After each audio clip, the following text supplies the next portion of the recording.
Are you ready to get the hydrofacial glow? Loved in 87 countries across the world. It's not a facial, it's a hydrofacial. Now available across the UK. Visit hydrofacial.co.uk to find your nearest location. So nobody's brought you an elephant or anything then and said, can you do this? A racehorse we had. No!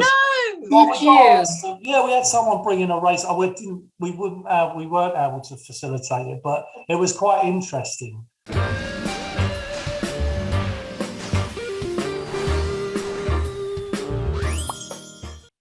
Hi, girls. Debbie, Well, did you have a Valentine's lovely time? Look, that's absolutely. from Talia. Oh, nice. And this is lovely. from Talia. And I don't know who these are from. Oh. Debbie, do you have an account at the flower shop? Have you just ordered them for yourself?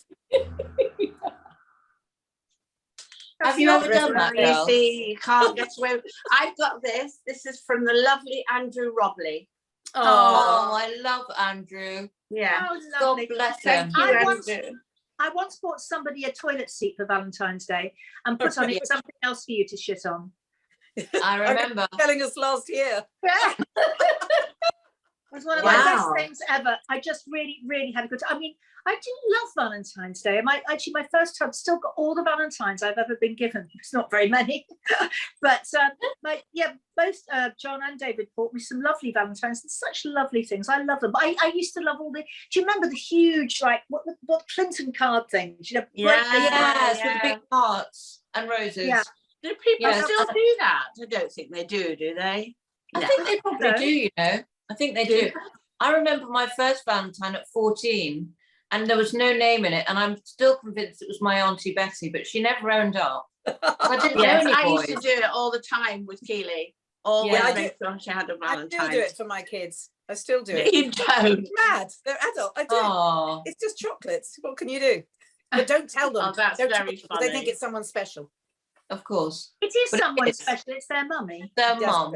Thank you. I remember David always used to do something special when we were married for the kids on Valentine's Day. So he used to cook dinner, and he used to wear a dinner suit, and he used to cook a Valentine's meal for us, me and the girls. Oh, lovely. How lovely. Yeah. I remember I'll my go now before I'm sick, to be honest.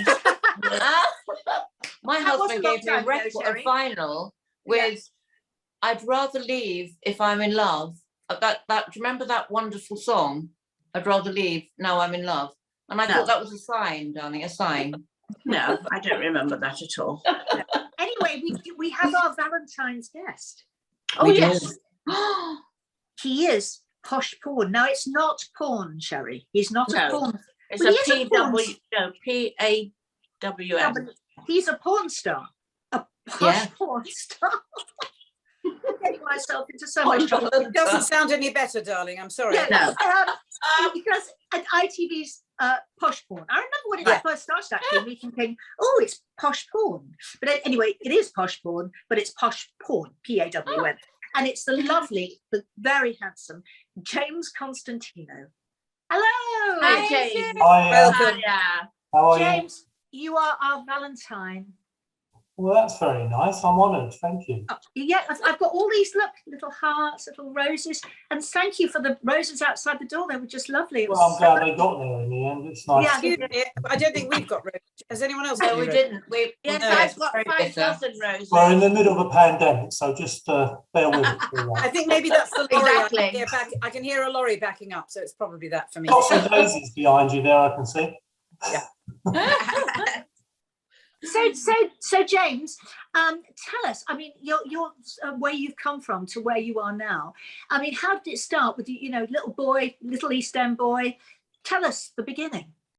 Well, I think with the East End thing, I mean, it's my mother and father obviously were from the East End, but they wanted to get out of the East End, to be honest with you, because just to give us a bit of a brighter future, and it was sort of panned out quite nicely for me personally, but. So we come from the East End, but we moved down to Weybridge in Surrey when I was about 10 years old. But we were constantly back and forth to the East End. I think my parents missed it, to be honest with you, but it was definitely a wise move on their part. Yeah, but it's kind of from the sublime to the ridiculous. What made them come to Weybridge? Well, I think they just wanted to get out of the East End, and Weybridge at the time, it's not a million miles away from London. You can get into the East End, or can do in about an hour's, drive. So it wasn't that far away, but it just seemed, I think they had visions of it, idyllic sort of countryside type of thing, which it was a sort of little villagey type place back then in the 70s. It's not so much now, but yeah. As a little boy, what did you want to do? Do you know what? I wanted to either be a soldier or an astronaut, to be quite honest. Ah. I know, it's really, isn't it? I mean, I think that's just, I didn't really know what I wanted to do. Growing up, I mean, I wasn't really very academic, to be quite honest with you. I had a very short span of attention. I have still got a very short span of attention. But we all. But I couldn't really take instructions very well either. So I had a problem, and my parents were constantly getting called up to school. Oh, he's done this week, and he's caused this sort of dish. I was just wanting to. I was a little bit of a rebel, I suppose. I don't know. It was the 70s. What can I say? So, James, I know that, I don't know if I'm allowed to say this to you on air, but you were actually expelled from your school, weren't you? Yeah. I mean, I got, that wasn't, it sort of built up over the period of many years of sort of disruption. And I look back on those days and I think, God, what did I put those poor teachers through? Well, they have a tough time of it anyway, don't they? Let's face it. Yeah. You don't need a little James at the back of the class winding them all up and but you know what, James, there's actually nowadays people and children would be given support. Yeah. They would supported them, whatever their issues, and we didn't get that. I'm dyslexic and I was told I was lazy and stupid, but nowadays you'd be given support, and it's just fascinating to think you in that era one was just dismissed. And yes, you probably were an absolute nightmare to teach, but still today it would be a different story. Yeah, I think coming from the schools in the East End as well, I got down to Weybridge when I was about 9 or something, and I couldn't read or write, to be quite honest with you. And I sat there in a classroom full of kids that could read and write, and it was quite harrowing as a exactly. But that's my point. They sat me down, worked with me, and gradually I managed to sort of catch up. But it's quite daunting for a young. But James, do you think because you were a bit of a rebel, it's actually helped you because you took risks when you were growing up, and so you took risks to make it into the person you are today? Well, I mean, it's going to sound silly, but I realised quite early on that I was never really going to get a job and work for someone else because it wasn't really my nature. I couldn't really take the instruction, to be honest with you. And I was always interested in sort of making money, whether it was a bit of wheeling and dealing, even from a very early age. So it did help me, I think, and coming from that environment where I was sort of saw older men in the family sort of ducking and diving and sort of making a living in that way, it probably did have quite an influence on me. And I think that the pawnbroking industry, for me, to have sort of come up with that concept of the high-end pawnbroking was quite, it's changed my life, really, because it sort of gives me the opportunity to dabble in all those, but just the buying and selling and seeing some wonderful things as well. So it's sort of perfect for my character, if you like, or my personality. I want to ask you about pawn, Pawn, James. So for me, a pawn shop, I remember the old days with the 3 gold balls outside.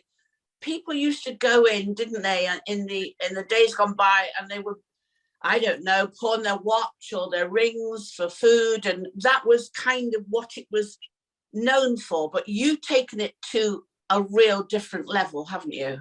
Yeah, well, it was funny when I said because I didn't really know anything really about pawnbroking when I first come up with the idea of lending money against high-end assets, and I thought, well, pawnbroking, when I sort of looked into it, that would be the vehicle I would use to put it into the market. So pawnbroking, because it had all the licenses set up, the contracts and so forth. And when I started talking about it to my mother, she said, why do you want to open a pawnbroker? I remember your grandfather used to go in down to the local one in the East End on a Friday night, pawn his suit and go and get it back next, on the Monday. So go drinking on a Friday with his suit money. So yeah, that's what they used it for, really, in the old days. But yeah, it's come a long way since then.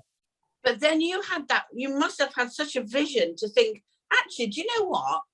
This could be a much bigger business than this. Well, I mean, it come on the back of the last crash, really, in 2008. And I was sitting there having a cup of coffee in Weybridge, and everyone I was speaking to was saying, well, the banks aren't lending any money, and they're able to get my children into into school. I can't afford the school fees. And these were some very wealthy individuals that I'd known for a long time. So I was quite fortunate because I just sort of cashed in on some property deals, and I had a bit of money around me, and I thought, well, if I could lend them some money secured against their assets, because they're all driving flash cars, they're all living up St George's Hills in Weybridge, but none of them literally, they were sort of having the rug pulled from under them by the banks. And I thought, well, if I can get some money to them, this would be great. And then when I thought, how could I do this without starting from afresh in terms of writing up contracts? I thought, well, pawnbroking lends money against, that's the industry that typically lends money against assets. And then I looked at the industry as a whole, and I found that it was, to be quite honest with you, it was quite drab. Everything was beige and black and dreary and miserable. And I thought, well, we could sort of just use the industry or their contracts and their systems to secure loans against some really wonderful assets. And we didn't know too much about these assets when we first started, but we found out with sort of the help of the internet and other experts, we were able to value some of these goods, and it sort of just grew from there. And obviously Channel 4 and the TV show came along, and that sort of blew it out of the water and made it into a much bigger thing for us. And that's what I want to ask you about. How did that transfer? How did that begin? Did they come to you? What happened? Did you go to them? How did that evolve? Well, I think it was quite at that time. So on the crash in 2008, Lehman Brothers, they wanted to look at alternative lending and other ways of raising capital. So I think it was about 2012 when they first came down to 2011, they came down to see me. And obviously I was a bit skeptical, because you don't know if it's some sort of big expose where they're going to try and sort of make you look, not come across too well. So I said, all right, well, look, come down then and sit in the corner. They said, we just want to sort of listen to you guys I said, it's going to be very boring. I didn't really see what was that interesting about it, but I'd been into it for a few years by then, and I actually didn't realise. And when they put the edit together, and they did the backstory with the individuals and the need for the money, and some of it was quite touching. So I think that was one of the driving forces, is why they made so many shows. They made 51-hour TV programs. We're filming them in 5 years. So but I think it was about the individuals involved, not to an extent the business, but a lot to do with the people that needed money. And people were so surprised. I think the public, the messages we were getting, the public was so surprised that people who had that amount of wealth or had built up these assets in good times needed cash in the same way that everyone else does. And how's it been in the last 2 years with has everything gone online? How is it evolving in that sense? Well, I think obviously the stores have been impacted like everyone else in terms of the revenue coming in, because people just simply haven't been out on the street. The need for cash actually has funnily not really been there. So a lot of people paid off some of the debt because they've had furlough, they've not been spending so much. Spending habits have changed. So but online sales of second-hand luxury goods have gone through the roof. So we've never sold so many luxury items as we have over the last couple of years during the pandemic, for sure. What's the most unusual thing you've ever been given to pawn? Oh, we've had some really weird and wonderful things. We've had the world's biggest pearl, for example, natural pearl. Wow. I've talked about it before, but one of the most wonderful things that we ever saw were Brian Jones's personal letters to his mother before he died. Wow. They were found in a loft in his old house, and along with his school tie. So a little thing, in terms of monetary value, it's not the most valuable, because we've valued assets worth millions of pounds. But in terms of culture and historically for a band like the Rolling Stones. That was an amazing. Yeah. Wow. That went to a collector who I think still got them now. Yeah, it was quite fun. Wow. So nobody's brought you an elephant or anything then and said, "Can you do this?" A racehorse we had. No. Yeah, we had someone bring in a race. We weren't able to facilitate it, but it was quite interesting going through the motions. We get some really weird stuff, especially when the show was being aired on Channel 4 on prime time. I mean, it was just we were getting in the morning. We were offered Nigerian fighter jets one morning, so so some weird stuff. So how many shops have you got now, James? We've got 9 and we're online as well. So we're based mainly around London. We've got a store in Manchester, one down in Brighton, the rest are sort of central. And we're just about to open one in near the Bank of England, just opposite Leadenhall Market, which will be good for us. So it's going well. But do people still bring sort of smaller items in? Yeah, I think that, most of the businesses generally. All right. I mean, we're obviously, because we market ourselves at the high end of the spectrum, we see some big stuff. And, as I said, we've had people in with coin collections worth 5 million quid. So we get to see those sorts of assets. But generally, it's sort of just people coming in with, they might have a watch, it might be worth 500, £1,000. There's no limit. I mean, I was asked once, would I not lend against something because it was low value? And no, we wouldn't really turn anyone away. It's about building the business up and about reputation. If you can service someone and lend them £100, they might then speak to someone who might need 1,000. Yeah. Word of mouth. Yeah. Yeah, exactly. Oh, it's fascinating, isn't it? Wow. It really is fascinating. I just love it. So I'll be down this afternoon to Weybridge to see what I've got. Okay, yeah, go through your drawers and come in. Oh, please don't use that language. And exactly what are you trying to pawn, Debbie? I need to know. Matron needs to know what you're pawning, dear. Herself. That's what I was afraid of, Sherry. Yeah, I wasn't going to say it. Hence the drawers. It's all right. Please don't worry. We do have security and she will be kept away from you. Well, yes, if you could, yes. Yes, not a problem. Brilliant, James. Thank you for joining us. Okay. Thank you for being the Wonderbirds Valentine. Oh, no, lovely. It's been a pleasure. It's been lovely speaking to you. Thank you.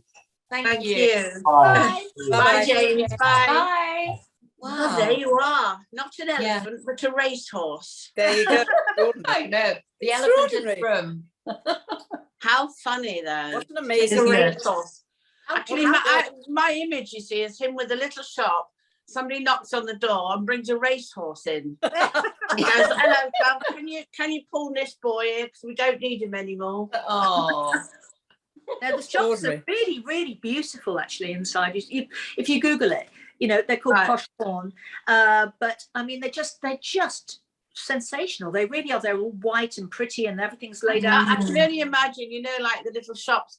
I've never been in a pawn shop myself, but you've seen them in films, and they're all kind of dark, and the little stairs going up to somewhere. Yeah, well, these are all white and full of lovely. Oh wow! Okay, that's very Prestige Pawn, Prestige, I think they're called as well. Prestige Pawnbrokers. So. Whoa. Yeah, when you think of all the Ealing movies and Ealing comics, they were a sense of shame that you'd never let anyone know about. Now, no, you never. You don't go near the 3 golden balls. Well, I never have. I don't know. That's what we should call James, really, golden balls. 3 golden balls. 3 golden balls. I don't go near balls, darlings. I can't be bothered. He was truly our Valentine, darling. Very, very, very handsome. Yes. Right then. We shall see you girls. We shall see you girls on Friday when we have the lovely Debbie McGee. Yes. See you Friday, girls. See ya. Okay, bye. Bye. Bye.